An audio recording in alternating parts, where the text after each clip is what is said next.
Mr. Serna, first of all, thank you so much for taking the time to speak with us today. We really appreciate it and understand that everything is crazy busy right now. But I guess we just kind of want to get started right away. First of all, can you kind of discuss the status of how the TWC is handling claims right now? We're still kind of hearing some complaints about people having difficulty when they call. People are still kind of saying it's hard to get through.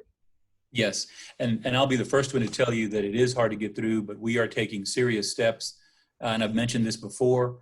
We're taking serious steps to address that. First of all, our fourth outside call center came on board today. It was a little bit delayed because of training from our previous estimate. That will add 300 people to take calls.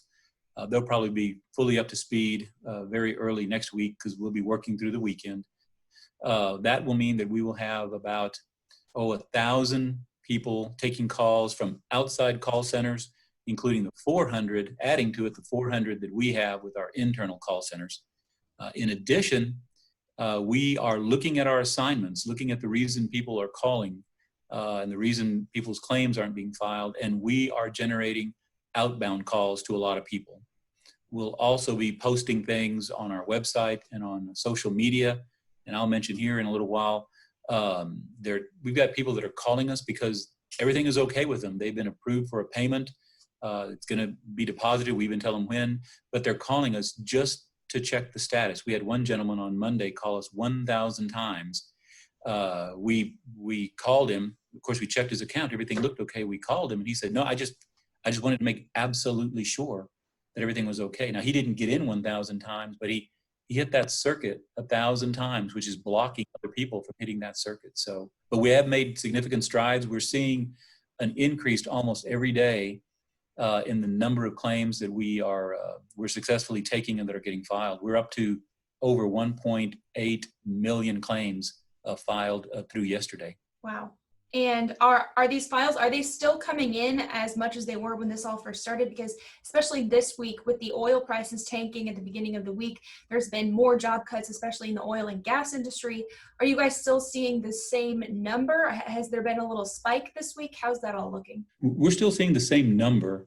Interestingly enough, the total number of people getting to us or trying to get to us hasn't decreased, nor has it increased substantially. And that means that there are new people coming into the system trying to reach us. And it is probably because of more and more businesses, as this thing stretches out, more and more businesses are having to furlough their staff. More industries are affected. And of course, as you pointed out, the oil industry is now coming into play.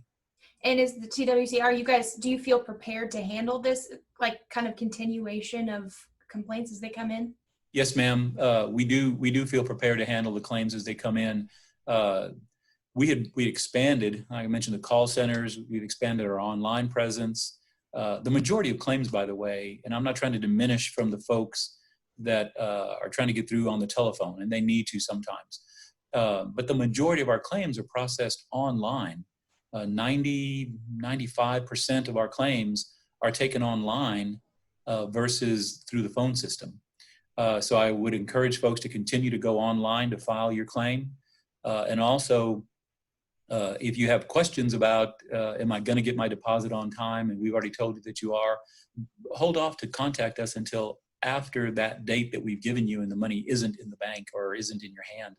But we do feel prepared, yes, ma'am, to handle the continued level of claims and even the increased level of claims that we're seeing. But we are beginning to see that it's an increased level as we address the ones that had originally come in. New set is coming in, and we're being pretty consistent right now. Gotcha. And then you mentioned that new call center. I'm curious, how many people are working or answering calls now versus before this whole pandemic began? Before the pandemic began, TWC operates 4 call centers around the state. We have one in Fort Worth, San Antonio, McAllen, and El Paso. And we have a total of between 350 and 400 people answering phones in those 4 call centers. As of today, we have those 400 people plus an additional, close to 1,000 people, maybe a little bit more than 1,000 people answering the phone. So close to 1,500 people answering the telephone. I mean, it makes sense because of how many calls you guys are getting, but that's definitely a significant increase. So Governor Abbott, he recently announced the workintexas.com website for people that are looking for jobs. How has the response been since this announcement, and how is TWC kind of handling the surge of people looking for new jobs? Sure. That's an entirely different part of the agency. TWC does a whole lot more than just process unemployment claims, and I know that you know that. A lot of our viewers may not, a lot of your viewers may not, because of the attention that unemployment claims are being given right now. But we have an entirely separate area of the agency that handles job seekers, and we work with 28 independent boards around the state to make sure that job seekers are getting what they need with regard to information and jobs identified for them, as well as employers getting the information that they need to either connect them with people that are looking for jobs or connect them back with their employees who they had to furlough or let go. Work in Texas was recently updated. It's a new system that we launched back in August, and it basically works for the individual, both the employer and the job seeker, trying to match them up. So we're well prepared for the onslaught, and I hope it's an onslaught of individuals who are looking for work as the governor and other leaders began to open up the economy. I noticed that a lot of the jobs listed on that website, and many of the jobs, I guess, in the governor's PowerPoint, they were in the healthcare field, they were in the aerospace field, but a lot of those jobs would require some type of, previous qualification or schooling or something like that. And I feel like a lot of the people that are losing their jobs right now are in the service industry. It might not necessarily have those qualifications. So are you guys giving any advice to maybe, the waitresses, the waiters, or, anyone else in the service industry who may not have those qualifications for, I saw listings for nurses, I saw listings for aeronautical engineers, and I feel like these people just might not have the qualifications for some of these jobs. I understand. Well, there are over 400,000 jobs posted on Work in Texas. A couple of things to address that. First of all, there's probably a job in Work in Texas that meets every individual's requirements. But if not, through our local workforce boards, we provide training, not just formal education or adult education literacy, but skills training to help people advance their skills, learn a new skill, and get ready for a different kind of job. We've got those types of services currently available through our workforce boards, through those 28 boards around the state. And there's one here, there's actually two that serve the Austin metro area, capital area workforce development board, and then rural capital.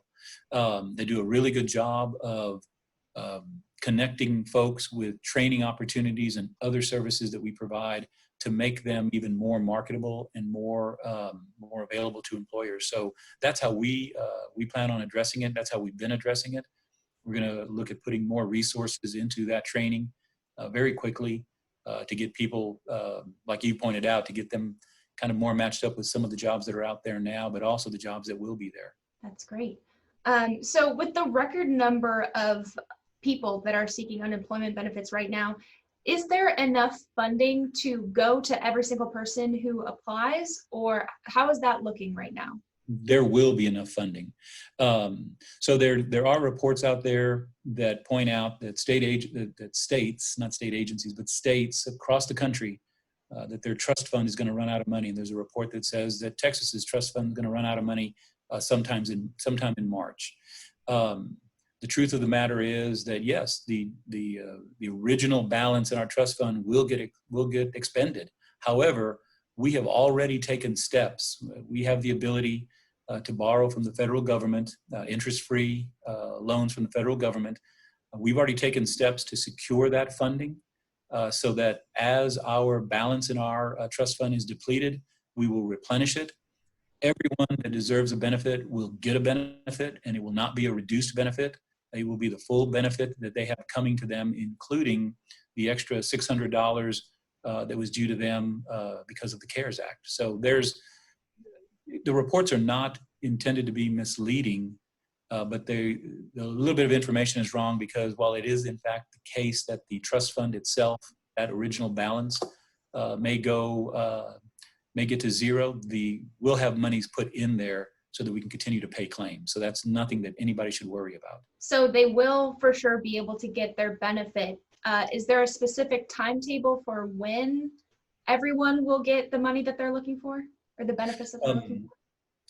Well, as soon as we get everybody processed, and I don't know when the end will be because we still have people coming in, but with regard to the connection back to the trust fund, I guarantee that everybody will receive their benefit once we process your claim. If you're eligible, whether you are getting unemployment insurance because you're an employee, or whether you're getting pandemic unemployment assistance because you're self-employed or a contract employee, you will get the full benefit that's available to you. Plus, both those groups get the extra $600. Yes, ma'am. You actually just brought up Self-Employed Texans. We've had a few of our investigators kind of just looking at different complaints that our newsroom has been getting, and he was actually wondering how many self-employed Texans have gotten a letter saying that they're eligible for $0 in benefits. Well, unfortunately, a lot of self-employed Texans have gotten that, and the reason they got that letter is because under normal circumstances, they're not eligible for benefits. We tried to catch a lot of those letters before they got out. That's sort of, it sound kind of geeky, but that's sort of a system default because like I said, in normal times, that's not the case. Our focus in making changes to the system of ours was one, to make the changes so that we could pay self-employed and contract employees, and two, make the changes so that we could pay the extra $600. While we need to make the change to address that zero message getting out, it was a lower priority because I hope you understand we were trying to make sure that we could even accept those claims from the self-employed and then get that extra $600 out to everybody. We did do that.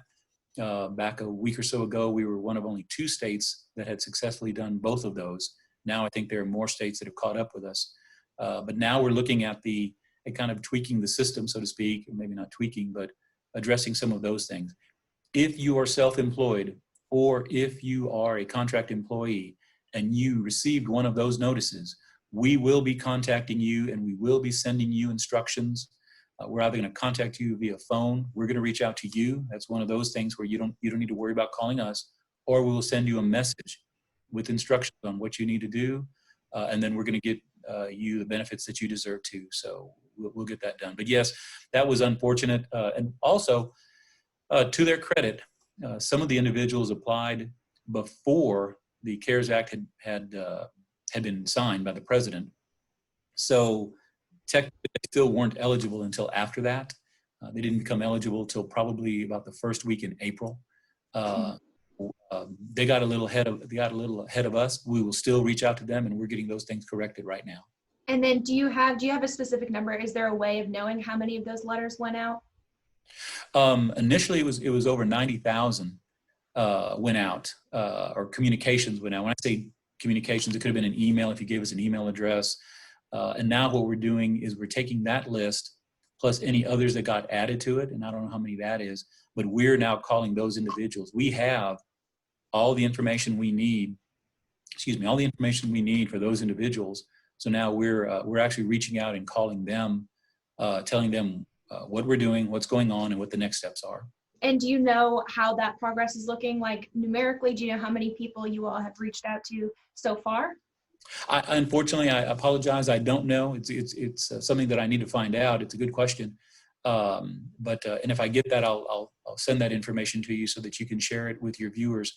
But I know that we've started outbound contacts, both the written communications as well as the phone calls already. Okay, so you guys will be taking care of this, though. You'll be reaching out to them. They don't have to worry about reapplying or anything? No, you do not have to reapply. You do not need to, you don't need to do anything with regard to trying to contact us. And that would actually help us if you did not try to call us, because you're taking a slot in the call center that someone who needs to file their initial claim can use. So if you received one of those letters, we're gonna get to you, and we're gonna get to you as quickly as we can. We're not talking weeks, we're talking days. and we probably already have gotten to you. Don't worry about calling us or anything like that. Save those slots, phone slots, for people that need to still file their initial claim. Finally, we've gotten some reports of some problems with PINs and passwords. How is TWC kind of handling problems like that right now? The problem has gotten better. I will say that has been a problem that has been with us for a couple of weeks now. One of the things that we did is we reset a whole large population of individuals' PINs and passwords. We just completely reset them from the system. All you need to do is go back online and just create a new PIN or a password. The second thing that we're doing is, again, kind of being a little bit more proactive. For the past several weeks now, we have been calling out to individuals that we know that's the problem, because we can see what the issue is in our system. And we've been making proactive calls out, working with them, talking them through resetting their PIN or their password, making sure they can do it before we hang up. And then once they get started, then we hang up, so we're not hearing what their secret questions are, what their password is, or anything like that. But we are seeing success there too. We're still bumping into a few people that are encountering a problem. I don't know specifically why they would still be doing that, but as we encounter those, then we're reaching out to those individuals to get those corrected. Is there anything else you wanted to add that we didn't really get to? Can I add just two things very quickly?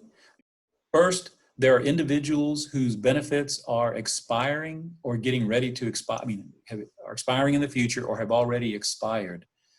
That is another group of individuals that the CARES Act will serve by extending their benefits 13 weeks. So these individuals that maybe applied for benefits a year ago and now their benefits are going to expire. Again, that's a group that doesn't need to contact us. We are contacting them. We will be contacting them, and we'll be extending their benefits the 13 weeks, and they'll also get the extra $600. And then very quickly, I don't have a mouse in my pocket, but I'm getting more concerned about fraudulent activity that's going on. I understand that there's a Facebook site that somebody's put up that says, we have a unemployment application that's acceptable in all 50 states. Just complete it and we'll submit it for you. Please don't do that.